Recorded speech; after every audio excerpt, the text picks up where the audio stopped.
رجعنا يا شباب للريماتويد ارثرايتس، اخر ديزيز معانا ان شاء الله النهارده. من اسمه روماتويد ارثرايتس غني عن التعريف.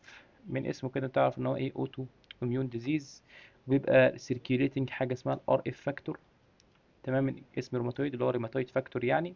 الروماتويد فاكتور ده بيمثل، لو لقيته في الدم بتاع العيان، بيمثل 80% من ايه، من ان العيان ده يقول لك غالبا العيان ده عنده روماتويد ارثرايتس، بس في نسبه 20% ان هو مش عنده، وبنكونفيرمها بحاجه تانية او تيست تاني انا هقول لك عليه، بحيث ده هيفيدنا في الشرح وهيفيدنا في الباثوجينيسيس ويعرفنا الادويه بتشتغل ازاي. تمام. الروماتويد ارثرايتس ايه؟ انفلاميشن في ايه؟ في الجوينت. الفكره اوتو اميون ديزيز شغال على ايه؟ زي ما قلنا التي سيل ميدييتد اميونيتي، لان هو اوتو اميون من اسمه، وبيحصل بعد كده اوتو انتي بوديز، وهنشرح الموضوع ده بالتفصيل ما تقلقش. وزي ما قلت لك السيركيوليتنج روماتويد فاكتور، ماشي. وبيعمل ايه؟ ديبوزيشن، او يبدا تتجمع الامين كومبلكسز اللي هنشرحها، او الشرح بقى كله الباثوجينيسيس هيبدا الكومبلكسز بتاعت الاميون دي سايتوكاينز اللي هنقولها، والانفلاميشن ايه اللي بيحصل فيه ايه، الجوينت والليله كلها. وده شكل العيان لو ايده ايه، ده شكل ايده لو هو ما اتعالجش على طول بسرعه اول ما اتشخص بايه، بالريماتويد. طيب عشان نيجي نفهم برضو الكلام مبهم لغايه دلوقتي، اي اوتو اميون ديزيز هكلمك انا عنه، او اي حد هيكلمك عنه، او هتقرا عنه، او هتسمع عنه، لازم يبقى ليه جيناتيك بيزس. يعني ايه؟ لان هو اوتو اميون. يعني ايه اوتو اميون؟ لو جينا بصينا الكلمه اوتو، يعني اوتو اميون، الاميون سيستم بتاعك اوتو بيضربك انت، يعني انت بتضرب ايه، الاميون سيستم بيضرب نفسه بنفسه، فعشان كده يسموه ايه، اوتو اميون ديزيز. فاكيد لازم يبقى فيه مشكله. فالمشكله عندنا هنا في الجين اسمه، او الهيومن بقى، هيومن ليكوسيتيك انتيجين، ماشي، اللي هو الدي ار بي 1. الطبيعي، او اي بني ادم طبيعي هتلاقي عنده ارجينين، الامينو اسيد ده بيتحول في الجسم للامينو اسيد اللي هو ايه، السيترولين. تمام، ده طبيعي بيحصل في كل ايه، البني ادمين. بس نتيجة المشكلة الجيناتيك اللي موجودة عنده، السيترولين ده لما بيتصنع من الارجينين بيبدأ يبقى فيه زي ما تقول ايه، مشكلة، او يبقى فيه اتش ال ايه غير الاتش ال ايه بتاع الايه، الجسم عارفه، او التي سيلز عارفاه، لان هي دي اللي بتتشيك. التي سيلز دي عامله زي الكام سكانر كده، او السكانر اللي في السوبر ماركت زي ما انت شايف، بيعدي على كل الخلايا ويعمل عليهم وايد سكان، يشوف كل واحده الاتش ال ايه. يعني زي كده واحد يقول لك هات بطاقتك اشوف انت مين، انت معانا من هنا من القاهره، ولا انت مثلا من الفيوم، من المنوفيه، من اي حته. فهو بيشوف، فلما بيلاقي خلية مش تبعه بيبدأ يعمل ايه، يبدأ يشغل بقى ايه، الجسم عليها. فده اللي بيحصل بالظبط. نيجي عندنا هنا، والاغلب بتاع المرض ده بيضرب الجوينتس، بس هو بيضرب حاجات كتير جدا، بيعمل لك بريكاردايتس ممكن لو لقينا ال الحاجات اللي الانتي بوديز دي لقيناها في البريكارديوم، يعمل لك بلورال افيوجن، يعمل لك نيمونيا، يعمل لك بلاوي زرقاء، هيباتايتس، بيضرب كل حته. بس احنا اللي هنشرحه هنا هو ايه، الجوينت. الفكره ايه في الموضوع ده؟ زي ما قلت لك، جت التي سيل بتاعتي الزرقاء اهي زي ما انت شايف هنا كده، ماشي، قامت رايحه هنا، كان في ايه، حصل الارجينين اتحول لسترولين جوه. تعالى نرسمها بلون ايه تاني، الحته ايه، الحاجات الخضراء الصغيره دي، ده سترولينيت بروتين. تمام. طيب، جت التي سيل عملت سكان، شافت، قالت لك اوباش، ده مش ايه، ده مش تبعي. ابعت لهم بقى ايه، الفرقه الصاعقه بتوعي. مين الصاعقه بتوع التي بتوع التي سيل؟ التي ان اف الفا، وكنا قلناه النهارده في الاوستيوارثرايتس وهنقوله تاني. تمام. وعندك الانتر ليوكين واحد بيتا، لو تفتكر قلناه برضو من شوية في الجوتي ارثرايتس. تمام. وبيبعت عليهم كمان حاجة اسمها برضو الانتر ليوكين 6. هي مجموعة كبيرة، بس انا بقول لك دول لان دول اللي هنحتاجهم ايه، دي اللي الادوية بتشتغل عليهم من الاخر يعني. فكذا حاجة، بس اهمهم طبعا ايه، الثلاثة الكبار، ايه دول الثلاثة الكبار. تمام. طيب، يبقى احنا قلنا ايه اللي حصل كده، التي سيل قامت رايحه عملت سكان، لقت السترينيتد بروتين، قالت له انت مش عاجبني، يلا، قامت بعت له ايه، الصاعقه بتاعته، الانترليكون 6، انترليكون 1 بيتا، تي ان اف الف. بعتها، فعلت ايه، البي سيل. البي سيل جت مسكت البتاع السترولين، ايه ده انت مش تبعي، قامت عامله ايه، عملت لي انتي سايكليك سترولينيتد، اللي هو على اسم سترولين يعني، بروتين ايه، انتي بوديز، قامت ماشيه في الجسم كلها مع الانترليوكين 6 والبيتا والتين اف الفا والسيتوكاينز اللي احنا قلنا عليهم دول. راحت قامت هي كمان ماسكه في ال السترولين اللي في الجوينت. تمام. لان الجوينت ده زي ما قلنا كارتلج وهكذا، وفي ايه، بروتينز.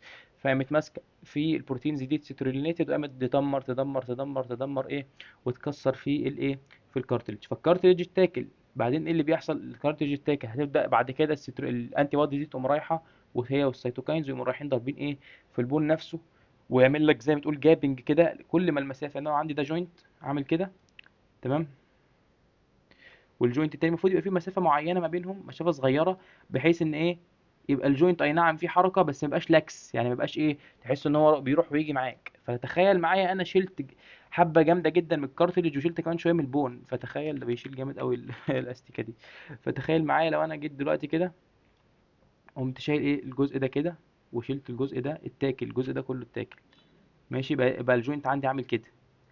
فانت شايف المسافه اللي عندي بقت كبيره ازاي، الجوينت ده هيبقى لاكس، هيبقى يعمل لك الصوره اللي في المحاضره دي اللي انت شايفها، شايف الجوينت سبيس بقى ايه، بقى ايه، واسع. يبقى لو جينا هنا ايه، يعني شرحنا الموضوع ان بريف، عندي الارجينين اتحول لسترولين، الانتي بودي او الجسم خد باله منه، التي سيلز خدت باله منه، طلع عليه السيتوكاينز بتوعنا الجيش والبي سيل، عملوا ضربوا الجوينت، والبي سيل قامت مطلعه لي الانتي بوديز اللي هي الانتي سترولينيتد انتي بوديز دي، سايكليكس انتي بوديز بروتينز دي، انتي اسمها صعب قوي، انتي سايكليك سترولينيتد بروتين انتي بوديز، قامت رايحه الانتي بوديز دي مدمره ايه معايا في البون، هي وايه والسيتوكاينز، فبالتالي عملت لي المشكله بتاعت ايه، الروماتويد ارثرايتس. طيب العيان بيجي بيقول لك ايه بتاع الروماتويد ده، هيجي يقول لك انا يا دكتور والله الصبح بصحى الصبح ايدي نار وجعاني جدا الصبح اول ما بيصحى.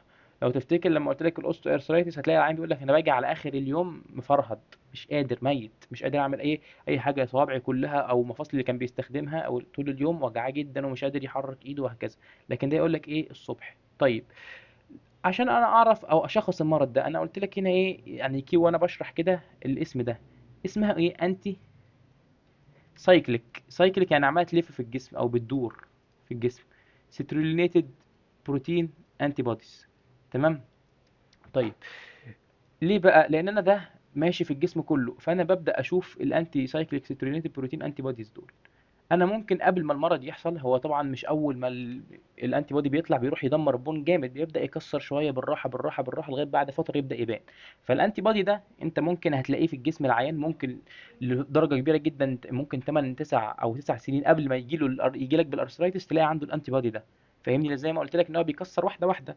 فانت ده بالنسبه لي ده حاجه كده دايجنوستيك في الايه، في الروماتويد ايه ارثرايتس. يبقى احنا كده ايه فهمنا الباثوجينيسيس، نركز ايه في الباثوجينيسيس، ركز لي على دول مهمين جدا وهتتسال عليهم في مواد تانية غير اسمه ايه ده، غير الفارما، تتسال عليه في الباثولوجي، ممكن تتسال عليه في كام ماده تانية. وتركز لي على اسماء السيتوكاينز لان دي اللي هنقول عليها ايه الايه الادويه. يبقى انا مشكلتي هنا ايه اللي حصل؟ اولا التكسير اللي في البون ده هيعمل لي بعد كده ايه، زي ما انت عارف، سويلنج، انفلاميشن، وبين، وريدنس. فانا عايز اتخلص من ايه، من الحاجات دي، زائد ان انا عايز اقلل الحاجات اللي بتدمر الجوينت. يعني انا لو عايز اعالج العيان ده، لو جيت قلت لك عيان عنده روماتويد ارثرايتس عايز اعالجه، هي هديله سيمتوماتيك تريتمنت للحاجات اللي انا قلت لك عليها، البين والانفلاميشن والريدنس والسويلنج، يا اما هديله بقى حاجه ايه تقفل له الحاجات دي من اصلا، اقفل الموضوع ايه من بابه. هو اي نعم انا عمري ما هعرف اعالج المشكله الجينيه اللي عند العيان ده، او المشكله الجينيه اللي عنده او الجين اللي عنده، مش هعرف اغيره له، بس اقدر ايه اقلل له من ايه، من الاشياء او الحاجات او الاميون سيستم، بالبلدي اقلل الاميون سيستم اللي بيضرب ايه البون وبيضرب الجسم كله. ده بالنسبه ايه ليه. فهنديله حاجات اسمها ديزيز موديفاينج انتي روماتويد دراجز، ونديله بيولوجيكال ثيرابيز، وهنشرح ايه كله ايه بالتفصيل. ده كده بالنسبه للجزء ده. الدراجز يوزد في تريتمنت بتاعت الروماتويد ارثرايتس، قلت لك ان ريكاب سريع، قلت لك الروماتويد ارثرايتس ده عباره عن انفلاميشن نتيجه اوتو اميون سيستم، مشكله في الجينز، وشرحنا القصه كلها كانت ماشيه ازاي، وقلنا انا دلوقتي عندي انفلاميشن فعندي بين، زائد ان انا عندي اوتو انتي بوديز هي اللي عماله تضرب الجوينت وعماله تجيب لي السيتوكاينز، عماله تجيب لي الانفلاماتوري سيلز اللي عماله تيجي في الجوينت دي وتخرب لي الدنيا، وعامله لي انفلاميشن وسويلنج وبينفول وبلاوي زرقاء. فانا قلت عشان اقفل الموضوع ده، قلنا هنقفله عن طريق حاجتين، ان انا حاجه سيمتوماتيك ودي بستخدمها في الاول، وحاجه تانية بحاول ايه اعالج ايه حته ايه، اقلل الايه الاميونيتي بحيث ما يضربش ايه الجوينت، يبقى بقلل ايه الاميون سيستم. طيب سيمتوماتيك تريتمنت يعني قلل البين والانفلاميشن والسويلنج اللي بيبقى موجود، يبقى بقللهم عن طريق ايه الانزيدز. تمام، هتقلل لي، هتعمل لي بين ريليف وتقلل لي ايه الانفلاميشن، لان هاي يعني عندها سترونج انتي انفلاماتوري افكت. والباراسيتامول بيستخدموه ليه بقى بيستخدموا باراسيتامول؟ لان هو اعراضه الجانبيه بتبقى توليرابل، مش زي الانزيد، مش ممكن ما يدخلكش مثلا في مشاكل بيبتيك ألسر وحاجات كده. اي نعم بيدوا بعض الحاجات، يعني انا فاكر لما قلت لك برضو معلومة مهمة ممكن نكون ايه ما قلناهاش نوضحها هنا في الجزء ده، ان انا عندي لما باجي ادي بروستاجلاندين، او بدي قصدي معلش نون سترويد الانتي انفلاماتوري دراجز، بتقلل لي الهيلثي بروستاجلاندينز اللي هو كوكس 1، لو فاكر من المحاضرة اللي فاتت. فانا عشان وممكن بتعمل لي زي ما قلنا برضو ايه بيبتيك السريشن، فانا عشان اقلل حوار البيبتيك السريشن ده هعمل ايه؟ بدي بروستاجلاندين ايه مع الايه الانزيت. ايه بروستاجلاندين ايه ده؟ لو تفتكر ده الدواء بتاعه اسمه ميزوبروستول. ماشي، ما تعرفش الاسم بس دي ممكن يجي يقول لك، يعني ممكن يجي سؤال كده، لو سؤال حب يلعب معاك هيقول لك ايه؟ عيان عنده مثلا بيبتيك ألسر وانا محتاج اديله بقى انزيد. هتديله انزيد ازاي؟ هيقول لك مثلا حاجات كوكس 2، بس مثلا ايه هيقول لك العيان ده كان عنده مشكله في القلب، فما ينفعش تديله كوكس 2، يقفلها لك من ناحيه الكوكس 2. فيزقك ان انت تختار يعني، او يحط لك في الاختيارات اللي هو الانزيد، اي بقى نوع من انواع الانزيد، النابروكسين، الايبوبروفين، الاندوميساسين، الديكلوفيناك، اي حاجه، ويحط لك جنبه الميزوبروستول ده تدي له كومباينيشن، فده بينفع مع الناس اللي عندها ايه بيبتيك السريشن. يبقى ايه زي ما قلنا كده الانزيد هنديها له فور ايه؟ فور بين ريليف، ويقلل الانفلاميشن. بس زي ما قلت لك في سايد افكت ممكن اتفاداها ان انا ادي معاه دواء تاني، او لو البين مايلد ممكن اقلل، لو هو لسه طبعا في البدايه اقلل البين بالايه؟ بالباراسيتامول، بس مش هقلل الانفلاميشن. فعشان نقلل الانفلاميشن هندي ايه؟ كورتيكوستيرويدز. ده بقى طبعا ايه جامد جدا، ليه؟ هيعمل لي ثلاث حاجات: يقلل البين، تمام، يقلل لي الانفلاميشن، اميونو سبريسيف، بيعمل سبريشن. فده عسل قوي. ليه؟ لان انا قلت لك المشكله ايه اصلا في المرض؟ الاوتو اميون انتي بوديز، فهو بيعمل ايه؟ اميون سبريشن للاميون سيستم. بس هو اي نعم مش قوي قوي، في حاجات اقوى منه في الايه؟ في الاميون ايه؟ سبريشن. طيب ده كده بالنسبه ايه ده، يبقى قلنا هندي ايه؟ هندي حاجه تعمل بين ريليف بس باراسيتامول، حاجه تعمل لي بين ريليف وانتي انفلاماتوري افكت الانزيت، يا اما حاجه ايه تعمل لي بين ريليف وانتي انفلاماتوري افكت وسبريشن، بس السبريشن ايه مش قوي. تاني حل بقى معايا ان انا ايه؟ اقلل، اجيب المشكله ايه من جذرها. ادي حاجات او ادويه، الادويه دي كلها من عيلات مختلفه، مفيش دواء مربوط بالتاني، او هو مش عيله واحده، اللي بيسموهم الديزيز موديفاينج انتي روماتيك دراجز. زي بقى حاجات اصلا كانت انتي كانسر لانها شغاله، هو اي حاجه هنقابلها في وشنا هنلاقيها هتبقى شغاله في حاجه تانية اصلا، زي ميزوتريكسيت اهم واحد فيهم، تمام، مهم جدا، واللي شبهه شويه الليفو لونامايد ده، تمام، والهيدروكسي يعني هيدروكسو كلورو كوين، ما تمام. ده بالنسبة دول كل دواء ده مثلا واحد انتي كانسر، واحد بيستخدموه مش عارف في امراض تانية وحاجات غريبة، دهب هقول لك ان احنا بنستخدم بعض الحاجات دهب، تمام، كذا حاجة كده انا ايه هنفصصها لكم ايه بالتفصيل. واخر حاجة البيولوجيكال ثيرابي. البيولوجيكال ثيرابي دي مشكلتها انها غالية، من اسمها اي حاجة بيولوجيكال يعرف على طول انها غالية، فاهمني، وحط بعدها ثيرابي ومسمينها اسم كده وبتاع، ايه بتبقى ايه غالية. فانت ما بتبدأش بدي ليه؟ لان حاجتين: البيولوجيكال ثيرابي دي زي ما قلت لك غاليه جدا على العيان، واغلب العيان اصلا مش هيبقى عنده المقدره ان هو يجيب البيولوجيكال ثيرابي دي، ولو جابها مره مش هيعرف يجيبها تاني بسبب سعرها العالي. زائد كمان ان هم لقوا انها ممكن، للاسف يعني هنعرف برضه في الميكانيزم بتاعها، ممكن تؤدي الى كانسر. فلو عيان اصلا جاي لك كان عنده مثلا هيستوري قبل كده، جاء عنده كانسر، اي نوع من انواع الكانسر، كانسر بريست بقى، كانسر في اي حاجه، او اي ورم في الجسم يعني، فبالتالي ما تنفعش معاه. فعمرك ما تبدا لا بالبيولوجيكال ثيرابي، لان هي زي ما قلنا غاليه، وممكن تؤدي ايه السايد افكت بتاعها ايه؟ مميت يعني، مش هي يعني مش كونفيرمد قوي، بس في نسبه كبيره من الناس بيجي لهم كانسر، بالذات الناس اللي كان عندهم ايه بريدisposed قبل كده، ان عندهم اصلا في تيومر سيلز بتتكون ايه في ايه في جسمهم. طيب احنا اهو قلنا الكلام ده، نبدا نبص كده نشوف ايه اللي مكتوب. زي ما قلت لك الباراسيتامول اللي هو الاسيتامينوفين، يعني دي الماده الفعاله. زي ما قلت لك مفيش اي انتي انفلاماتوري افكت بريفرال خالص، بس الفكره ان هو بايه؟ بيساعدك في البين ايه؟ ريليف. طب ليه بيستخدموه؟ زي ما قلت لك لان هو السايد افكت بتاعته قليله، والعيان بيقدر ايه؟ يتحملها، تمام. ده بالنسبه ايه؟ للانالجيسيك، بس مش قويه. الاقوى منها واللي كويسه جدا زي ما قلنا النون ستيرويد الانتي انفلاماتوري دراجز، بتشتغل برضه بسرعه. فلو العيان عنده بين، يعني انت دلوقتي عيان جالك العياده عندك، انت المفروض هتكتب له دواء من الايه؟ من الديماردز دول، او الديماردز اللي هي ديزيز موديفاينج انتي روماتيك دراجز، تمام. بس للاسف الادويه دي زي ما هقول لك لما نيجي نشرحها، بتقعد وقت طويل جدا، اول ما تشتغل ممكن تقعد من اسابيع الى شهور. فتخيل عيان عندك جاي بين اصلا جامد جدا في مفاصل الجسم، وتقول له لا انت هتتحسن بعد كام شهر كده يا استاذي. طبعا العيان هيسيبك ايه باللي في رجله على طول، وهيرميك وهياخد بعضه ايه ويمشي من العياده، يقول لك الدكتور ده حمار ما بيفهمش. فانت بتعمل ايه عشان تريح العيان؟ بتديله نون ستيرويد انتي انفلاماتوري تمشيه عليه، وتديله ممكن انالجيسك، تديله كورتيكوستيرويد، وهنعرف ازاي بندي الكورتيكوستيرويد لان هو ليه طريقه وانت بتديه للعيان، بسبب ان ما تدخلوش في سايد افكت جامده جدا زي ما احنا عارفين، او زي ما شرحنا في المحاضره اللي فاتت، عرفنا ان الكورتيكوستيرويد دي اي نعم هي حاجه كويسه بس فيها بلاوي ايه زرقاء، وهنعرف ازاي نتفادى ايه البلاوي الزرقاء بتاعتها. طيب ده بالنسبه ايه للريجيمين بتاعت العيان هتديله ايه. فزي ما قلنا هندي الانالجيزكس باراسيتامول، استامينوفين، ممكن تدي نون ستيرويد الانتي انفلاماتوري، بتقلل لك كل حاجه، الجوينت بين طبعا، وتقلل الستيفنس، وتقلل السويلنج عشان بتقلل الانفلاميشن. بس للاسف لسه بيحصل عندك بوني، يعني البون بيتكسر، او لسه الانتي بوديز شغاله عماله تدمر في العظم بتاع العيان. فانت زي ما قلت لك مش هتديها لوحدها، دي سيمتوماتيك تريتمنت، بتدي معاها ايه الديماردز او البيولوجيكال ثيرابي بقى على حسب انت ناوي تدي العيان ايه. تمام. تمام. مشكله الحاجات دي ايه زي ما قلت لك ان هم السايد افكت بتاعتهم رخمه شويه، بس زي ما قلت لك ممكن بنحاول ايه نتفادى السايد افكت ايه بان احنا ندي حاجه زي الميزوبروستول اللي قلت لك ايه عليها من شويه. ده بالنسبه ايه للدول. الكورتيكوستيرويد حدث ولا حرج، خلاص بقى قلنا التوب بتاع الحاجات دي هو ايه الكورتيكوستيرويد، وبيدوب هاي دوزز، وهنعرف الهاي دوز دي ليه فيها مشكله، وهنظبط الموضوع بتاعها ازاي. طيب احنا بندي ايه في الكورتيكوستيرويد؟ بندي نوع من انواع الكورتيكوستيرويد اسمه البريدنيزون. البريدنيزون ده اقوى من الكورتيزون، زي ما بقول لك 4 to 5 times potent. يعني ايه potent؟ عشان نعرف الجمله دي نيجي هنا وهرسم لك كيرف جميل جدا. بص معايا، ده كده كيرف، الكيرف بتاعي عامله ايه؟ شكله عامل كده. طيب لو قلت لك ان انا عندي دواء ايه، دواء ايه بديه كميه معينه مثلا 5 مللي جرام، بيحقق لي الافكاسي اللي هي الفلانيه اللي هي دي اللي هي 10. تمام. ودواء مثلا دواء بي ده هنسميه دواء ايه، نكتب هنا ايه ونعمل التاني بلون تاني عشان ايه ما نتلخبطش. وده هسميه لك اهو دواء ايه بي. نفس الدواء في دوز معينه، بدي الدوز مثلا اللي هي مثلا قول 20 مثلا، ماشي. الدوز اللي هي 20 دي بديله الدوز دي، وبيحقق لي برضو نفس الافكت او نفس الافكاسي بتاعته او الافكت بتاعه الدواء. مين في دول احسن؟ ده حاجه بيزك فارماكولوجي كنا قلناها قبل كده في الكورس اللي على اليوتيوب بتاع البيزك.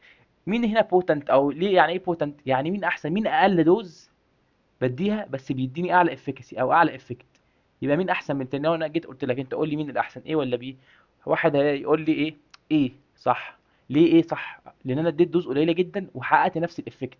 فدواء ايه ده لو نزل السوق، تخيل كده العيان بدل ما كان، لو مثلا الشريط مثلا كده، ده الشريط بتاعي، الشريط مثلا فيه ايه واحد اتنين تلاتة اربعة خمسة ستة، ست حبات عشان مش هنقعد ارسم كتير، في ست حبات مثلا، وكل حبايه 5 مللي جرام. فانت عشان توصل للإفكت ده بتاع الدواء ايه ده هتدي حبايه واحده. فتخيل معايا دواء بي عشان توصل لنفس الإفكت بتاعها تدي كام حبايه؟ تدي 4 حبات، تدي الاربع حبات دول. فهتوفر ايه على ايه؟ على العيان ايه الدواء. المهم يعني ده مش ايه، مش موضوعنا، بس عشان افهمك ليه ليه بندي الكورتيكوستيرويد اللي هو البريدنيزون، لان احنا لقينا ان هو 4 to 5 times potent ايه از الايه كورتيزول. طبعا الميكانيزم بتاع الكورتيزون شرحناه المحاضره اللي فاتت، فخلاص كده ملوش لازمه، بس هنركز على كام حاجه مهمه. اهم حاجه عندي ان هو عنده اميونو سبريسيف اكشن زي ما انا قلت لك. تمام. بيقلل طبعا الانفلاميشن نتيجه ان هو زي ما قلنا بيقفل الكوكس واللوكس، لو انت كنت شفت المحاضره اللي فاتت بتاعت الموديول ده. تمام. بيقول لك result in increased susceptibility to a wide range of bacterial and opportunistic infection. مشكلته ان انت لما بتقلل الاميون سيستم، ودي اي دواء بيعمل اميون سبريشن كده، ان هو بيزود النسبه ان انت ايه يجي لك انفكشن، ان هو بيقلل ايه الجهاز المناعي بتاعك، فيجي لك فيروس انفكشنز وفانجل ايه انفكشن. طيب الكورتيكوستيرويد قلنا مشكلته اللي ايه الاميونو سبريسيف الجامد اللي بيحصل ده، بيعرضني ايه ممكن يعرضني الى ايه سايد افكت قويه جدا وعنيفه جدا زي ما قلناها، ويحصل لي ايه انفكشنز كتير. فعشان اديه واحاول اخد منه الانتي انفلاماتوري افكت بتاعه من غير الاميونو سبريشن الجامد اللي بيحصل ده، بيدوه ازاي؟ بديه لو دوز. تمام. وبستخدمه فور اشورت تايم ات لو دوز، يعني لوقت قليل، مش ما بستخدموش مده او فتره زمنيه طويله بس، وبستخدم ايه لو دوز. طيب انا قلت لك هنا تفتكر ايه؟ قلت لك في الاول ان هو الهاي دوز هي الدراماتيك، هي القويه جدا، او اللي هي بتقلل الايه البين والانفلاميشن والبلاوي الزرقاء اللي بتحصل في الروماتويد ارثرايتس. فبيعملوا ايه؟ بديله بدل ما بديله لو دو... بدل ما اديله هاي دوز على طول، يعني افضل مديله هاي دوز هاي دوز ويجي لي سايد افكت ده، بدي انترميتنت ايه هاي دوز عشان اقلل ايه الموضوع ده. والافضل طبعا بدي الانتر ارتيكولار انجكشن، لان انا مش عايز ادي سيستماتيك عشان مبدا ما بوظش الجسم كله. انا عندي مشكله بس في الجوينت ده مثلا بتاع مفاصل الايد مثلا او اي جوينت في الجسم، فهديله انتر ارتيكولار انجكشن بحيث ان انا ايه ما اخليش الدواء سيستماتيك، اخليه لوكالايزد في المنطقه اللي فيها ايه المشكله، يعالج المشكله، وده بيبقى ايه بيبقى افضل الانتر ارتيكولار ايه انجكشن بالذات في الحاجات بتاعت الجوينتس وكده. طيب زي ما قلت لك احنا عارفين ان هو الدراج بيعمل ايه، بيعمل اوستيوبروزس، فهديله اي ادويه فيتامين بقى، لازم تديله طبعا فيتامين دي، تديله كالسيوم. لو العين حالته خرمانه خالص عندك والبون دينستي ممكن وقع، تديله بس ايه البيس فوسفونيتس، ودول كنا شرحناهم ايه في اول ايه المحاضره. طيب ده بالنسبه ايه للجزء ده. طيب نعمل ريكاب سريع كده نشوف الحته دي، زي افكرك كده، قلنا باراسيتامول مايلد بين ريليف، الانزيد بين ريليف مع اقل الانفلاميشن، والكورتيكوستيرويدز بين ريليف بقلل الانفلاميشن وفي اميونو سبريسيف افكت، فده يعتبر ايه الافضل من ايه الثلاثه دول. بس المشكله بتاعته اللي عرفناها حته ايه الانفكشنز او الاميون سيستم اللي بيقع وبيعرضك لانفكشنز كتير. طيب قبل ما نشرح الديماردز او الديزيز اللي هي الادويه الانتي روماتيك دراجز، هديك البيولوجيكال ثيرابي كده بسرعه نخلص منها، لان احنا كنا ايه قلناها تقريبا. قلنا التي ان اف الفا بلوكرز، لو تفتكر كنا قلناها في الاوستيو بروزس شرحناها. بس انا دلوقتي هديك تقسيمه كده تانية بحيث تسهل لك ايه الدنيا شويه في الادويه دي. اي دواء اخره ماب، ام اي بي، زي ما انت شايف كده، سواء بقى اداليموماب، الاسامي العجيبه دي، سيرتوليزوماب، الجوليموماب ده، والانفليكسيماب، والادويه دي كلها مونو، يعني من اسمها ايه بيسموه مونو انتي بودي، مونو اي بي، تمام، مونوكلونال انتي بودي. ده بالنسبه ايه للموضوع ده، او لايه للادويه دي مونوكلونال انتي بودي. الفكره ببساطه انا بصنع انتي بودي انتي للتي ان اف الفا ده، يقفل عليه. فالانتي بودي بيعمل ايه، بيروح يمسك في التي ان اف الفا او البايندنج، بيمسك في الريسبتور اللي موجود او المكان اللي موجود في التي ان اف الفا اللي هيمسك فيه مع الريسبتور، ويمنع ايه ان التي ان اف الفا ده يبدا يبعت يعمل سيجنالينج، او يبدا يبعت للخلايا الخلايا الاميون سيستم ان هم يجوا يعملوا ايه انفلاميشن، او الانفلاماتوري ايه الانفلاماتوري سيلز انها تيجي. فده ايه ده اول ميكانيزم ده بتاعهم كده. وتاني دواء فيه اسمه ايتانرسبت. الايتانرسبت ده بكل بساطه ده عندي اللي انت شايفه ده الايه تعال نقرب عليه شويه، ده 18 اف الفا. الايثان ريسبت ده من اسمه ريسبت، بيجي يمسك في الريسبتور اللي في الايه في التي ان اف الفا نفسه، ويمسك مكانه هنا. وبعدين لما التي ان اف الفا ده المفروض هيروح يمسك في الريسبتور اللي في الخليه عشان يعمل انفلاماتوري سيجنالينج، هيجي مش هيعرف يمسك ليه، لان الايثان ريسبت ايه ماسك فيه. لكن اللي فوق دول مسكوا منعوا التي ان اف ان هو يمسك في الريسبتور، لكن ما مسكوش ايه في المكان البايندنج سايت ده بالنسبه ايه الاثنين دول اعرفهم ايه عن الدوايين دول، او اعرف ايه اساميهم. الايثان ريسبت مهم ممكن يجي ايه عليه سؤال. اخر دواء معايا اللي هو الانترليوكين 1 او الاناكينرا، اللي هي الانترليوكين 1 بلوكرز. الفكره ببساطه كلها ده عكس بقى ايه التي ان اف الفا، ده بيمسك ايه، انا المفروض عندي لو ده انترليوكين 1 هيروح يمسك في الريسبتور الفلاني اللي في الخليه دي اللي هو الريسبتور ده، ماشي. هو بكل بساطه ده المفروض هيجي يمسك هنا، هيقوم عامل ايه الاناكينرا، يقول له وسع يالا كده، هيقول له وسع حبيب قلبي، وهيروح هو ايه يمسك مكانه هنا، فيمنع الانترليوكين 1 ان هو ايه يمسك في الريسبتور ويعمل لي برضه حته ايه السيجنالينج وكده. ده بكل بساطه الدوايين دول يبقى مين بيولوجيكال ثيرابي تي ان اف الفا بلوكر، انترليوكين 1 بلوكرز. مشكلتهم ايه زي ما قلت لك ان هم بيمنعوا الاميون سيستم ان هو يشتغل، فبالتالي بيزودوا الريسك بتاع الكانسر، ولو العيان ده عنده كانسر قبل كده بنسبه كبيره هيجي له كانسر او هيبقى عنده تيومر سيلز في جسمه. الميزه بتاعته ايه ان هو خلاص هيقلل لك الايه السيجنالينج، فبالتالي هيقلل ايه الانفلاميشن ويقلل الاوتو انتي بوديز اللي عماله تطلع تضرب الريسبتورز او تضرب البون بتاع ايه العيان ده، او يعني كان بقى البون لو هتضرب بقى بتضرب مثلا في البريكارديوم، بتضرب في البلوره، في اي ايه في اي حته في الجسم هتمنعه. ده بالنسبه ايه للبيولوجيكال ثيرابي. نبدا بقى ايه نخش على بعد كده، عندنا معانا ان شاء الله توبيك المفروض ان هو كبير، بس هنحاول يعني نتكلم فيه باختصار شديد، لان هو هنا عندك صفحه، وانا ممكن الكلام ده ايه نقعد يعني نعمله محاضره كامله نقعد نشرح فيها، اللي هي ديزيز موديفاينج انتي روماتيك ايه دراجز. رجعنا يا شباب، رجعنا لكم مع الديزيز موديفاينج انتي روماتيك دراجز. زي ما قلت لك هنتكلم باختصار شديد عن النقطه دي او الحته دي، لان هي اولا مش هيجي عليها، ما بيجيش عليها اسئله كتير لانها حاجات ادفانسد، لان اغلب الادويه اللي هقولها لك اصلا يعني مش كلهم ليهم ميكانيزم مثلا معين، لا كل حاجه ليها ميكانيزمات تانية، وحاجات شغاله انتي ملاريال، وحاجات بيدوها اميونو سبريسيف في حاجات الكيموثيرابي والكانسر زي الميثوتريكسيت مثلا. ده الجولدن دراج او الدراج الاساسي فيهم اللي لازم تعرفه، وتعرف الميكانيزم ايه اوف اكشن بتاعه. ده بالنسبه للجزء ده. هنيجي نقرا بس الكلام كده وبعدين ايه نفصص ايه الدنيا واحده واحده. بيقول لك اللي هي الديماردز دي ار ا جروب اوف ديسبريت مش عارف كومباوند، يعني كومباوندات مختلفه.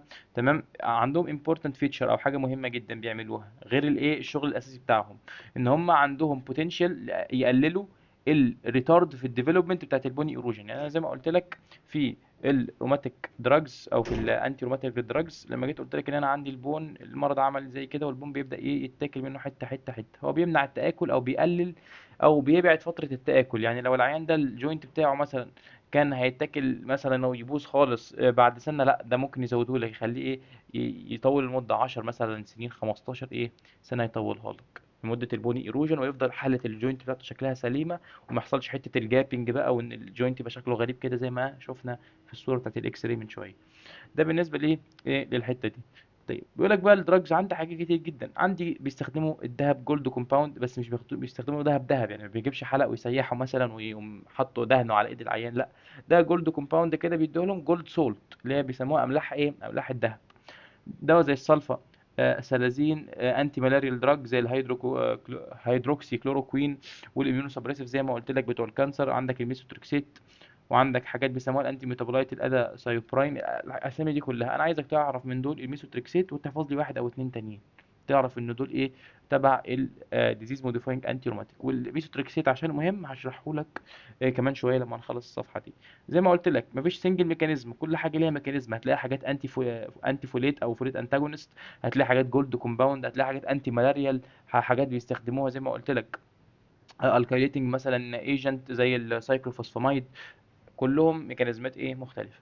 بيقول لك in general they have a delayed onset of clinical action. يعني ايه delayed onset of clinical action؟ يعني انت مش هتدي العيان الدواء النهارده بكره يجي يقول لك يا دكتور تسلم ايدك ده الدواء ايه خففني وبقيت زي الفل، مش هيجي لك تاني يوم يقول لك كده، لا انت محتاج يقعد فتره، والفتره دي ممكن تقعد لشهور، 3 مثلا شهور او اكتر كمان من 3 شهور. تمام، ده بالنسبه ايه للكلينيكال اكشن. عشان كده ما ينفعش زي ما قلت لك من شويه عيان تيجي تقوم كاتب له ديماردز من غير اي حاجه انتي انفلاماتوري زي الانزيد زي الكورتيكوستيرويدز. تمام، اديله اي حاجه يا عم، اديله انالجيسيك حتى باراسيتامول، فاهمني؟ يعني لازم تديله الحاجات دي في الاول، لان العيان لازم يجي عندك يخش العياده اول حاجه هيدخل هيقول لك والله انا عندي المشكله، هتشخصه تعرف ان هو روماتيك مثلا، لا لازم تديله ايه انزيت عشان تاني ايه لما يجي لك المره اللي بعديها الاستشاره الجايه ولا المره الجايه اللي هيجي لك يقول لك يا دكتور ما شاء الله عليك ده انت زي الفل. ليه؟ لان هو اتحسن، ان هو الحاجات دي بتبقى مؤلمه ايه ومقرفه جدا يعني. تمام، ده بالنسبه لايه الجزء ده. زي ما قلت لك ممكن ويكس تو مانثs تقعد فترات كبيره، مش زي الانزيدز والكورتيكوستيرويد ممكن تقعد ساعات وايام واللي هو بيشتغل جامد جدا. ومشكلتهم كمان ان هم بيعملوا ايه توكسيسيتي طبعا بتاعتهم، بوتنشال توكسيسيتي، احتمال ان يحصل العيان ده توكسيسيتي تبقى كبيره، فعشان كده لازم تتابع مع العيان اول باول. واسمه ايه ده السايد افكت بتاعتهم برضه في ادويه السايد افكتس بتاعتها رخمه جدا زي ما هقول لك ايه دلوقتي في الميثوتريكسيت. طيب بيقول لك جاست الانيشيشن، يعني مش عشان ما ينفعش زي ما قلت لك عيان اول ما يجي لك لسه ما تشخص الموضوع تبدا معاه برضه الادويه دي، لا لازم ايه تبقى تهدى شويه كده وتشوف الحاله عامله ازاي والجوينت عامل ازاي وهتتصرف مع العيان ده ازاي، وبعدين بت ايه وديه بقى واحد ايه ريماتولوجيست يتعامل معاه. طيب الفكرة بقى هنا ايه، بيقول لك ال combinations of the drug with different mechanism of action and different profiles of toxicity have been chosen. انا قلت لك انا عندي مشكلة potential ايه toxicity، تمام، زائد مشكلة السايد افكتس كمان. تمام، السايد ايه افكت. المشكلة اللي عندي دي بحلها انا ازاي او بنحاول نتفاداها ازاي؟ ان انا اديك كذا دواء من دول بجرعات قليلة بلو دوز. ماشي، لما اديك انا الدواء بلو دوز اولا اقلل نسبة التوكسيستي واقلل السايد افكتس اللي بتجيلك، زائد ان انا ايه بنوع او بعمل فرايتي في انواع الميكانيزم اوف اكشن اللي شغال. فبالتالي ده بيؤدي يعني يحصل ريجريشن او المرض يريجريس ايه اكتر من لما بدي ايه دواء واحد لوحده. ودي كنا شرحناها قبل كده في الكورس بتاع البيزك فارماكولوجي بنسميها ايه السينرجيزم. تمام، السينرجيزم اللي هو 1+1 ما يديكش 2، لا ده بيديك ايه اكتر من ايه 2. تمام، ده بالنسبه ايه للجزء ده. نيجي ندخل دلوقتي على الميثوتريكسيت. الميثوتريكسيت بكل بساطه زي ما قلت لك هو انتي فوليت دراج او فوليت انتاجونست، يعني بيقلل تصنيع الفوليت. طيب الفوليت ده بنستخدمه في ايه اصلا؟ لو جيت قلت لك الفوليت ده عندي في جسمي في جسمك ايه، يعني ايه لازمته، ايه الفوليت ده بيعمل ايه؟ والله الفوليت ده اهم حاجه فيه تعرفها ان هو عندك بيساعد في تصنيع الدي ان ايه، ماشي، والار ان ايه. تمام. طيب الدي ان ايه والار ان ايه دول بيكونوا ايه، او هما بيصنعوا ايه بعد كده؟ بيأدوا الى تصنيع البروتينز. طيب لما انا اجي قلت لك ان انا عندي التي سيل الجميله دي بتاعتي بتطلع لي سيتوكاينز. السيتوكاينز دي عباره عن ايه؟ اتصنعت جوه عن طريق الدي ان ايه والار ان ايه. فانا لما امنع الفوليت جوه اللي بيصنع لي الدي ان ايه والار ان ايه اللي بصنع بيه السيتوكاين اللي هتروح تدمر لي جزء، تدمر الجوينت وتبعت تجيب الماكروفاج. ماشي، الام كيو دي هي الماكروفاج. تمام. ايه اللي بيحصل دلوقتي؟ ايه اللي حصل او ايه اللي حدث يعني؟ ان انا خلاص قللت السيتوكاينز، فبالتالي مش هقلل الدمج بتاع البون، وهقلل ايه السيجنالينج او الحاجات للماكروفاج، فبالتالي هقلل ايه الانفلاميشن عموما، وهقلل ايه الاميون الاميون رياكشن اللي حصل ده، او الاوتو اميون رياكشن اللي حصل. تمام. فده بكل بساطه. ايه الصور دي جايبها لك ليه؟ انا جايب لك هنا الشكل بتاع ده الفوليت الميتابوليزم باسوي بتاع الفوليت. وجيت قلت لك هنا والله ان انا عندي الداي هيدروفيليت ده اللي بيقفل عليه ايه، هو الداي هيدروفيليت ده مين اللي شغال عليه؟ الميثوتريكسيت. بيقفل وبينهبت الداي هيدروفيليت ايه ريدكتيز ده، الانزيم ده اللي هيحوله لتترا هيدروفيليت اللي هو ايه بيصنع لي الدي ان ايه. وبرده بعض الحاجات في برضه الثايميدين وايه الميثيونين، حاجات في ايه في الاكسيدنت كده مالكش ايه دعوه بيها دلوقتي. طيب يبقى انا قلت لك ده موجود في التي سيل. طيب هل الخلايا دي بس هي اللي فيها الفوليت؟ لا، في خلايا تانية بتستخدم الفوليت. الار بي سيز. الار بي سيز عشان يحصل ماتيوريشن للنيوكليوس وهكذا محتاجه تصنع البروتينات او كده، فبتصنعها عن طريق الدي ان ايه والار ان ايه. طيب والفوليت مهم جدا في العمليه دي. فانا لما بقفله للاسف كسايد افكت زي ما قلت لك بيحصل لي معاه مشكله ايه؟ ان انا ايه اللي بيحصل لي؟ بيحصل حاجه اسمها ميجالوبلاستيك انيميا. بيبقى في ديسبروبورشن، او في لو انا عندي مثلا المفروض حجم دي الخليه كده، النيوكليوس المفروض الطبيعي يبقى حجمها كده، والسيتوبلازم يبقى حجمه ايه اللي انت شايفه ده. تعال نرسم لك السيتوبلازم مثلا بالايه بالماركر الاصفر كده، ده السيتوبلازم مثلا. بيحصل حاجه غريبه جدا. يجي يحصل ايه؟ السيتوبلازم ده يزيد لو مفيش، لو النيوكليوس ما عرفتش، النيوكليوس حصل فيها ريجريشن زي ما قلت لك نتيجه ان انا قفلت الفوليت. تمام. فقفلت الدي ان ايه والار ان ايه، النيوكليوس يبقى حجمها صغير قوي كده. تمام. وايه وتزيد نسبه السيتوبلازم للايه للنيوكليوس، فيعمل لي حاجه اسمها ميجالوبلاستيك انيميا، او الخليه بتبقى اماتيور، بيبقى شكلها كبير عامل كده غير شكلها ايه الطبيعي. تمام. ده بالنسبه لايه الجزء ده بتاع ايه الفوليت. تمام. طيب قلنا يبقى هو مهم في ايه؟ لازم تفتكر حاجه جدا، الفوليت important for cell growth and secreting cytokines في immune cell. فانا لما بقفله بمنع السكريت السيتوكاينز، بس للاسف ما بيحصلش ماتوريشن او ما بيحصلش جروث كويس للخليه، فبيجي لي بعض السايد افكت ايه اللي هقول لك ايه عليها. تمام. يبقى ده كده جزء من الميكانيزم بتاعه، لان هو ليه ميكانيزم تاني. لقوا ان هو والله عنده انفلاماتوري انتي انفلاماتوري افكت، بيقلل كمان تصنيع ايه السيتوكاينز. ده غير اسمه ايه ده، غير عمليه، غير الميكانيزم بتاع ايه الداي هيدروفوليت ان هو بيعمله انهبيشن. طيب الميكانيزم ده بكل بساطه عايزك تعرفه ان هو بيزود لي الادينوزين ده. ماشي. او بيفك حاجه اسمها الادينوزين مونوفوسفات يخليها ادينوزين. تمام. بيشيل منه الفوسفات يعني. فبيبقى الادينوزين ده اصلا لما كميته بتزيد بيبقى ايه انتي انفلاماتوري، بيقلل الانفلاميشن والميديشن والكيموتاكسيس، اللي هو اروح انده الخلايا بتاعه المناعه زي النيوتروفيل والماكروفاج وهكذا انها تيجي ايه في المنطقه اللي فيها المشكله. وعنده لقوا ان هو عنده دايركت انهبيتوري اكشن، وده الميكانيزم اللي بيستخدموه، او عشان كده بيستخدموه في ايه في علاج او في الكيمو ثيرابي. الميكانيزم اللي هو الانتي انفلاماتوري ايه ميكانيزم ثيرابي. انت هتلاقيني طولت معاك شويه في الفوليت ده لان هو ايه اهم واحد فيهم، وممكن بيجي عليه ايه اسئله، او ده بقى المفروض ان هو الستاندرد يعني اول ما يعني لو عايز ادي اي ديمارد ببدا الاول بالميثوتريكسيت ده. تمام. طيب لو ان هو عنده دايركت انهبيتوري افكت على ايه ال اولا البروليفريشن بتاع الخلايا، وان هو بيستيميوليت الابوبتوز، يعني بيستيميوليت ان الخلايا دي تدمر نفسها وتموت. فده هيبقى حلو جدا فين؟ في الخلايا السرطانيه اللي عندي، لان انا مش عايز الخلايا السرطانيه تعيش، عايزها ايه تموت. فهو بيستيميوليت فيها الايه الابوبتوزس والبروليفريشن. تمام. ده من الاسباب برضو ان هم بيستخدموه في العلاج او في الكيموثيرابي في علاج الكانسر يعني. ده بالنسبه ايه للميكانيزم بتاع ايه الميثوتريكسيت. يبقى نفك الميكانيزم كده. اهم ميكانيزم عندي عايزك تعرفه، بينهبت الداي هيدروفوليت. تمام. عنده حاجه تانية انتي انفلاماتوري افكت ودايركت انهبيتوري افكت على ايه البروليفريشن، او ان الخلايا تكتر او تكبر وتتكاثر، يعني تزيد في العدد، ويحصل وبيعمل ستيميوليشن للابوبتوزس في الايه في الاميون انفلاماتوري ايه سيلز. طيب ده بالنسبه ايه كده. يبقى لما اجي اقول لك الميثوتريكسيت بيستخدموه في ايه، المين بتاعه بيستخدم في علاج الكانسر، ولكن لقوا ان هو ليه افكت قوي جدا في علاج ايه، في علاج الروماتويد ارثرايتس. تمام. ده بالنسبه ايه لهذا الايه الميكانيزم اوف اكشن. طيب الادفيرس افكت انا قلت لك بكل بساطه هينهبت السيل جروس. لو تفتكر من شويه لما جيت كلمتك عن دواء، قلت لك ان هو بيعمل ايه، قلت لك كان في دواء عندنا دي مثلا، ده اللايننج بتاع الاستومك. تمام. وهو بيشتغل على، كان بيشتغل على ايه لو تفتكر، كان بيشتغل انه بيقلل الميتوزس. كان لو تفتكر كان مين الدواء ده، الدواء ده كان الكولشيسين. فقلت لك عشان كده بيعمل ميوكوزال السريشن. نفس الكلام هنا بالظبط، هيقلل برضو لان انا قللت الدي ان ايه والار ان ايه، فبالتالي مش هعرف ايه ازود عدد الخلايا او يحصل سيلولار بروليفريشن. تمام. فبالتالي ايه مش هعرف الجي اي تي مش هيعرف ايه كل شويه يغير السيلز بتاعته، فيحصل لي الميوكوزال ايه السريشن.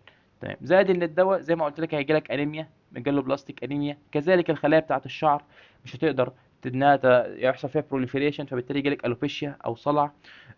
حاجه مهمه جدا مهمه زي ما قلت لك ان هم البوتنشال توكسيستي بتاعتهم عاليه، فللاسف بيعمل ايه ليفر ايه توكسيستي. تمام. ده بالنسبه ايه للسايد افكت. تمام. طيب، طب عشان اقلل السايد افكت دي هقول لك اديله فوليك اسيد او اللي هو الفوليت او اليوكوفورين، ده فيتامين بي ديريفاتيف، ده او ده، بس هو بيدوا الاكتر يعني الايه الفوليك اسيد. تمام. طيب الفكره ايه بقى، انت كده دلوقتي جيت تقول لي انت نصاب، انت نصاب كبير. ليه نصاب كبير؟ لان انا جيت قلت لك انا بدي اصلا الدواء عشان يقلل لي الفوليت، ينهبت الداي هيدروفوليت ريدكتيز، فبالتالي يقلل لي الفوليت والدي ان اي والار ان اي سنسز. وبعدين جيت قمت قايل لي ايه، لا ده انت عشان تقلل السايد افكت بقى الرخمه دي هتديله فوليت. تقول لي ازاي؟ طيب ما انا كده بناقض نفسي بنفسي، يعني انا كده بديله حاجه تقفل له الفوليت وبديله فوليت انا من بره. اقول لك ايه، اهدى شويه. ليه اهدى شويه؟ لان انا ايه لسه ما شرحتلكش الدواء بيتاخد ازاي. الدواء ده انا بقول للعيان انت هتاخده مره في الاسبوع. لو النهارده يوم واحد في الشهر فانت هتاخد الدواء ده النهارده، وبعدين تاني مره هتاخده هيبقى يوم ايه 7 في الشهر. تمام. يبقى انت كده ايه قعد اسبوع ما خدش الدواء، فهو بتديله انت في نص الوقت ده، ممكن تديله تاني يوم او تالت يوم تديله ايه الفوليك ايه اسيد، بحيث ان انت ايه تقلل السايد افكت الرخمه بتاعه الانيميا الميجالوبلاستيك انيميا والالوبيشيا ايه والايه والميوكوزال ايه السريشن، تقلل الافكتات دي. فبتديله فوليك اسيد تاني يوم او تالت يوم بعد ايه، بعد ما بيبدأ بياخد الدواء بتاعه اللي هو الميثوتريكسيت ده. ده بكل بساطة ده بالنسبة ايه للميثو ايه تريكسيت. طيب نيجي هنا نخش بيولوجيكال تريتمنت، خلاص شرحناها هقراها معاك بسرعه. بيقول لك طبعا في ادويه جديده طالعه منهم التي ان اف الفا بلوكرز وشرحناهم بالتفصيل، وقلنا الانترليوكين 1 ريسبتور انتاجونست اللي هم الاناكينرا، وقلنا ايه ممكن بقى تدي حاجات انترليوكين 6 ريسبتور، بس خليك حافظ ايه كم واحد من الايه من اللي هم اللي اخرهم ماب زي ما قلت لك، مونوكلونال انتي بودي. تمام. انتاجونست. تمام اللي هو انفليكسيماب والحاجات دي. والانترليوكين 1 ريسبتور قلنا انا انا مين، انا كينرا. ماشي انا كينرا. ماشي. طيب ده بالنسبه ايه للدوايين دول او التو كلاسز دول بتاعت الادويه. بيقول لك الابروتش هايلي افكتيف مش عارف في سبريسنج زي ما قلت لك الجوينت انفلاميشن، وبرضه بيبريفنتوا الديفلوبمنت اوف بوني ايه ايروجن، ان هم ان هم ايه شبه اميونو سبريسيف يعني.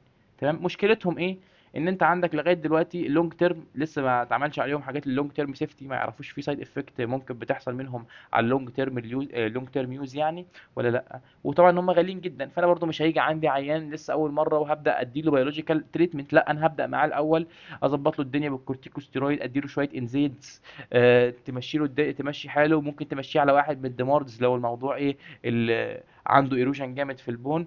وبعدين لو ما نفعوش مثلا معاك الديماردز او حسيت ان هم خلاص مش افكتيف، بتبدا تمشي على البيولوجيكال ايه تريتمنت. طيب قلنا البري برنسبلز اوف دراج تريتمنت دي زي تجميعه كده، قلت لك الطيب بندي انالجيسكس الباراسيتامول النون ستيرويدال كورتيكو والديز موديفاينج او الدماردز والبيولوجيكال ايه ثيرابي. شرحت لك كل واحده، قلت لك دي بين ريليف، واحده بتقلل الانفلاميشن، الكورتيكو ستيرويد ليه خاصيه بين ريليف ويقلل الانفلاميشن يعمل ريدكشن في الانفلاميشن، وزي ما قلت لك بيبقى ايه اميونو سبريسيف. ميزه الديزيز موديفاينج والانتي روماتيك دراجز اللي هم الديزيز موديفاينج انتي روماتيك دراجز والبيولوجيكال ثيرابي، ميزتهم ان هم ايه بينديوس بيحاولوا الريميشن دي الفتره اللي هو الجوينت فيها ما ايه ما بيتاكلش، او بيخلوا ايه الدنيا عارف الوضع ستيبل. لا انا اسمه ايه ده برجع الجوينت زي ما كان، ولا بكسر فيه. لا ده انا ببريفنت ايه، مفيش جوينت ديستراكشن وفي ريميشن، او العيان ده ايه حالته ايه كويسه، مش الحمد لله ايده مش وجعاه، وهكذا ماشي على الادويه والدنيا بتاعته ايه متظبطه. زي ما قلنا الان زيت شرحناها المحاضره اللي فاتت، والكارديو فاسكولار ريسك قلت لك ما تديش الكوكس 2 انهبيتور. ليه؟ لو العيان عنده مشاكل في القلب او عنده اي حاجه، انت هتدخله في بلوه زرقاء، الراجل كان جالك برماتويد هتطلعه بمايوكارديال انفاركشن تاني، ممكن ايه لا قدر الله يحصل له حاجه. فاهم؟ فانت ايه ركز، عيان عنده كارديو فاسكولار ريسك وعنده مشاكل في الكارديو ما تديلوش كوكس 2، اديله الحاجات اللي هي بتقفل ايه الاتنين، عشان زي ما قلت لك ايه تعادل كفتين ايه الميزان. اخر حاجه بقى ايه واعبط حاجه في المحاضره، الحمد لله النهارده كده يعتبر خلصنا، مكتوب اصلا هنا عندكم سيلف ليرنينج. تمام. اللي هي ايه سيبتيك ارثرايتس اند اوستيومالايتس. سيبتيك ارثرايتس يعني ايه؟ سيبتيك يعني بكتيريا. تمام، يبقى ارثرايتس بسبب ايه البكتيريا، يبقى هتديله ايه انتي بيوتيك. شكرا. بس كده. مين اكتر حاجه هتديها له؟ انتي ستافيلوكوكال ايه بكتيريسايدال في ايه في التشيلدرن. بس موضوع بسيط جدا. ايه الفكره ايه؟ هتلاقيه بيقعد يقول لك بقى كلام، بيقول لك current evidence does not support the prolonged use of intravenous administration للانتيبيوتيك. ماشي. when patient is feeling better and tolerating food antibiotic can be given by mouth. لو العيان عندك بياكل هتديله الدواء by mouth. حماده هلال يعني. تمام. بيقول لك a total duration of 3 week adequate to minimize the risk ايه of recurrence. بتمشيه على الدواء لمده 3 اسابيع لغايه لا ايه ده بيقلل لك ايه الريسك او نسبه ان هو يحصل له ريكارنس او يجي له السيبتيك ارثرايتس ده تاني. لان انت ممكن يبقى ايه تبقى العيان مثلا خف وتحسن، بس في شويه بكتيريا صغيره هنا في المنطقه دي تقعد بقى ايه تتكاثر وبتاع وتكتر وتعمل لك ايه ريكارنس. فانت بيقول لك الثلاث اسابيع لما بتديله الدواء بتمينيمايز الريسك بتاع ان هو يحصل ايه الريكارنس ده. ده بس كده بالنسبه لي هذه ايه المحاضرة، وشكرا لكم. ولو في طبعا أي حاجة مش فاهمينها أي شيء ابعتوا لنا على طول. ولو عندكم أي سؤال برضو ابعتوا لنا، وإن شاء الله نشوفكم في فيديو جروب ديسكشن هنشرح فيه برضو جروب ديسكشن الأسئلة وإزاي نحل الأسئلة وإيه، وهنشوف التوبكس اللي بيتجاب عليها أسئلة كتير وهنحاول نركز عليها بعد كده، ونعمل لك فيها إيه المايند ماب اللي هتلخص إيه المحاضرة بتاعتك. شكرا لكم والسلام عليكم ورحمة الله وبركاته.